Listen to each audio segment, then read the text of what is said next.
বাঙালি জাতির উৎপত্তি। সমগ্র বাঙালি জনগোষ্ঠীকে দুই ভাগে ভাগ করা যায়। ক প্রাক আর্য বা অনার্য জনগোষ্ঠী, খ আর্য জনগোষ্ঠী। আর্যপূর্ব জনগোষ্ঠী মূলত নেগ্রিটো, অস্ট্রিক, দ্রাবিড় ও ভোটচীনীয় এই চারটি শাখায় বিভক্ত ছিল। নিগ্রোদের মতো দেহযুক্ত এক আদিম জাতি এদেশে বসবাস করত। এরাই ভিল, সাঁওতাল, মুন্ডা প্রভৃতি উপজাতির পূর্বপুরুষ হিসাবে চিহ্নিত।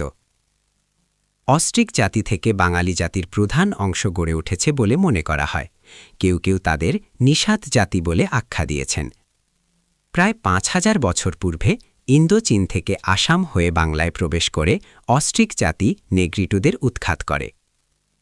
অস্ট্রিক জাতির সমকালে বা কিছু পরে প্রায় ৫,০০০ বছর পূর্বে দ্রাবিড় জাতি এদেশে আসে এবং সভ্যতায় উন্নতর বলে তারা অস্ট্রিক জাতিকে গ্রাস করে। অস্ট্রিক দ্রাবিড় জাতির সাথে মঙ্গোলীয় বা ভোটচীনীয় জাতির সংমিশ্রণ ঘটে। বাংলাদেশে আর্যকরণের পরেই এদের আগমন ঘটে বলে বাঙালির রক্তে এদের মিশ্রণ উল্লেখযোগ্য নয়। গারো, কোচ, ত্রিপুরা, চাকমা ইত্যাদি এই গোষ্ঠীভুক্ত। অস্ট্রিক দ্রাবিড় জনগোষ্ঠীর মিশ্রণে যে জাতির প্রবাহ চলছিল তার সাথে আর্য জাতি এসে সংযুক্ত হয়ে গড়ে তুলেছে বাঙালি জাতি। আর্যদের আদিনিবাস ছিল ইউরাল পর্বতের দক্ষিণে বর্তমান মধ্য এশিয়া, ইরানে। ভারতবর্ষে আর্যদের আগমন ঘটেছিল খ্রিস্টপূর্ব ২০০ অব্দে। সম্ভবত খ্রিস্টীয় প্রথম শতকে বা তার কিছু আগে আর্যরা বাংলায় আসতে শুরু করে। আর্যরা সনাতনী ধর্মাবলম্বী ছিল। তাদের ধর্মগ্রন্থের নাম ছিল বেদ। খ্রিস্টীয় অষ্টম শতাব্দীর দিকে সেমীয় গোত্রের আরবীয়রা ইসলাম ধর্মপ্রচার এবং ব্যবসা বাণিজ্যের মাধ্যমে বাঙালি জাতির সঙ্গে সংমিশ্রিত হয়। তাদের অনুকরণে নেগ্রিটো রক্তবাহী হাবশিরাও এদেশে আসে।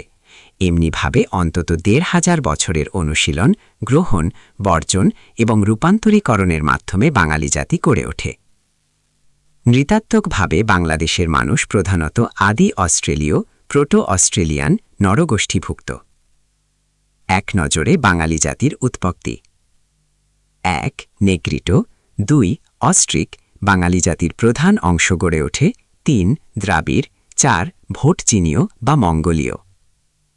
অস্ট্রিক থেকে উৎপত্তি হয় দুটি জাতি, যথা ১ প্রাক আর্য নরগোষ্ঠী, অনার্য নরগোষ্ঠী, ২ আর্য নরগোষ্ঠী, যথা আরবি, তুর্কি, ইরানি, হাবশি, আফগান, মুঘল। এই দুটি জাতি থেকে পর্যায়ক্রমে বাংলা জাতিগোষ্ঠীর উৎপত্তি হয়, বাঙালি জাতি।